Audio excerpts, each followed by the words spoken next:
into a teaching because I'm preparing for this already, and there was this guy was talking about this. Now this was in the 90s. The teaching went out in the 90s, but he was talking about the Gulf War and how somebody wrote.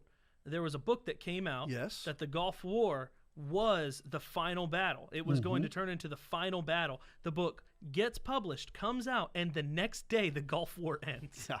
Well, it's the shortest, I can tell you that run of my grandfather in 1948, when Israel becomes a nation, my grandfather starts a revival that day saying the Lord's coming back because Israel became a nation. Right. Because that was, in their minds, that was one of the last big prophecies. Yeah.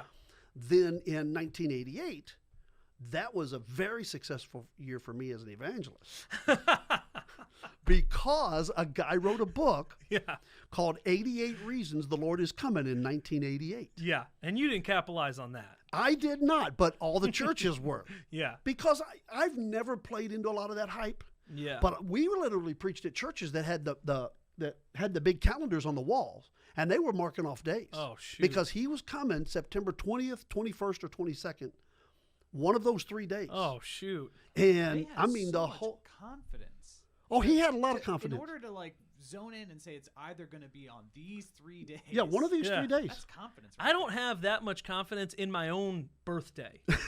like if you were to tell me, like, when's your birthday? But I mean, I'd be like, I think it's in January. Churches were packing out.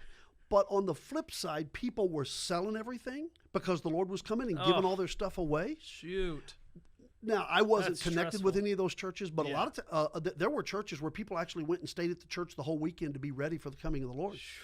Now, the other side is that people went out, charged up their charge cards, bought new cars, went on vacations because they weren't going to have to pay for it because Jesus was coming back. So everybody was going crazy in all these different directions. Yeah.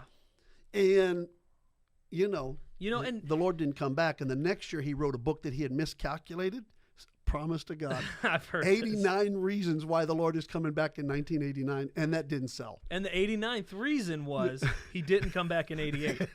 It's just, but that's not the kind of hype we want to buy into. Right. We don't want to buy into that. Well, and the thing about Revelation, as we're going to be teaching, especially in the deeper teaching study, is that it was applicable directly to the first readers who received it. Which were actually the 7 churches mentioned in the first part of Revelation. Those were real churches that John was actually writing to, and they would have interpreted those symbols to mean something in their own life, right?